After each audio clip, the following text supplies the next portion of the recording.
We are joined now by paediatric neurologist and co-founder of Gaza Medic Voices, Dr. Omar Abdelmanan.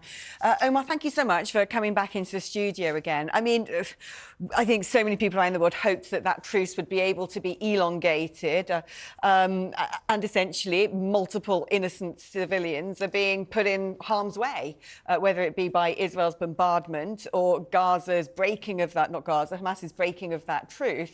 It must be heartbreaking for you as someone who has lived and worked there, especially in a medical environment, to learn that essentially the conflict is continuing at a greater intensity, perhaps. Yeah, thank you, Alex. Thank you, Kevin, for having me back on. So my first thoughts are that this is not surprising. I'm completely unsurprised. Great. I'm not shocked. I woke up this morning, well, it was last night that the hostilities probably broke out, and I had a feeling that when I turn on the news, the first thing I will see is Israel has broken the ceasefire. So I think it was a question of when, not if, the ceasefire. And this was never a ceasefire. This was not a ceasefire by definition. This was a humanitarian pause.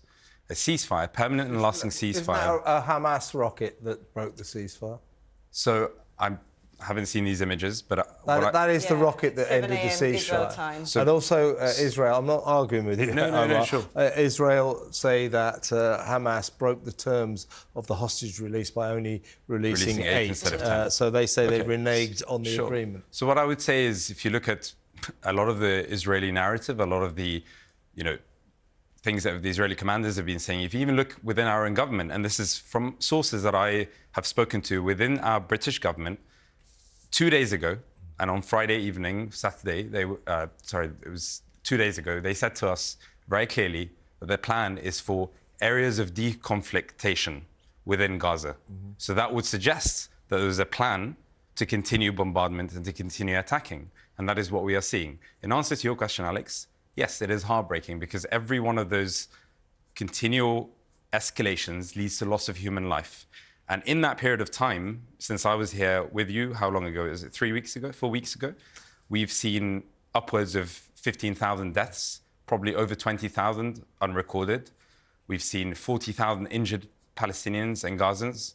And we have seen the complete collapse of a healthcare system. And that is how you destroy a society. You bomb their bakeries, you bomb their sanitation plants, you bomb their hospitals, and you kill their children. And then you go for their women and their men.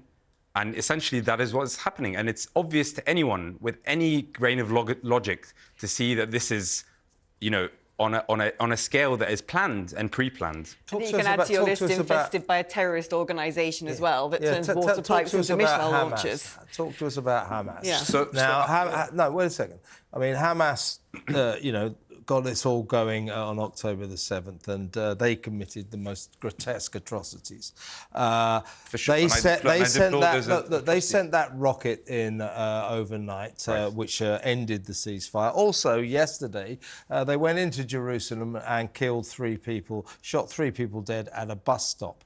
Hamas wanted this truce to end. They didn't want it to continue. So is it the case that Hamas do not in any way represent the Palestinian people who just want to live their lives without being killed? I agree that Hamas are responsible in many ways. The 7th of October were deplorable. These were horrific events. In many ways. In many ways. Well, massacring 1,400 innocent Israeli citizens. So, I mean, the language... Responsible, the language, Alex also said, multiple deaths. There are not multiple deaths. There are thousands of deaths. Talk to us, Omar, about the relationship between Hamas and the Palestinian people. None of us want to see innocent Palestinians dying in the way that they are, in the great numbers that they are. And what we see, what we suspect is Hamas do not represent innocent people in Palestine, and they want this conflict to continue. I mean, going into Jerusalem yesterday and killing 3 Israelis is hardly the act of an organisation that wants peace for its country. I'm not suggesting that they represent Palestinian people. I've never suggested that. I also don't suggest the Palestinian Authority represents Palestinian people, because actually the Palestinian people should be able to govern themselves. Yep. This idea of the Americans or the UK government going in and deciding who becomes the authority that rules Gaza is frankly typical of, British colonialism and typical of American post-war colonization of other countries. So, when your former speaker please allow me to finish. It's not because British colonialism, is it? Please allow me to finish what I'm saying. It's quite irritating to not be able to finish what I'm trying to say. As I've said to you before, and your previous speaker, Chris Stark, who was on the TV, I mean, the idea that there is a legitimacy to what Israel is doing, and there is a window of legitimacy. I mean, this terminology, frankly, is disgusting. So what should Israel do right now, then, Allow in your itself view? to just So be attacked in my view, what needs to happen now is that there needs to be a push from the Americans, from the British, from everyone who's got power within the political sphere, to push for Hamas and Israel and the Arab countries to sit together and to stop this bloodshed. Because we have seen tens of thousands of children dead, tens of thousands of children that are orphaned, and a generation. And this idea of sending Hamas operatives into neighboring countries, is that a good idea? Would you want Hamas operatives to be in Lebanon and Syria? How does that even make sense? So, you know, there is a clear, complete disregard for what is a simple fact.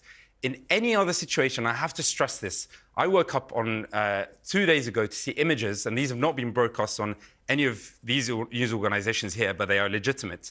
Images of children in Al-Nasr Children's Hospital in the intensive care units that were decomposing. Babies and children that were left, and they were decomposing. Almost as awful as and what these we saw children, on October allow me the to finish. 7th. Allow me to finish. No, I won't allow you to finish because it's just as bad as what happened on October the 7th. You are somewhat one-sided, Omar, I would say. So when I say to you that what happened on the 7th of October is disgusting, and I fully deplore that, Okay, good. and then I say to you what I'm seeing of children being decomposing on hospital beds, and that is a result of a collapse of a healthcare system, am I not being two-sided in that? I've said to you before, I'm not pro-Palestinian, I'm not pro-Israel, I'm pro-human. Pro-human life. I'm a humanitarian doctor who cares about the sanctity of human life. And furthermore, the systematic targeting of healthcare workers. You don't talk about the 20 doctors that have been taken into... There have been 20 doctors that have been held This is just propaganda. hostage. It's just propaganda. What, is propaganda these 20 I'm with doctors? you on, I wish they could all get together and come up with a peaceful solution. Okay, But so we can agree on Hamas that. is your problem here. Hamas is your problem. Chaps, I'm afraid I'm going to Omar. have to jump in. Thank you so much for coming. I've run out of time. It's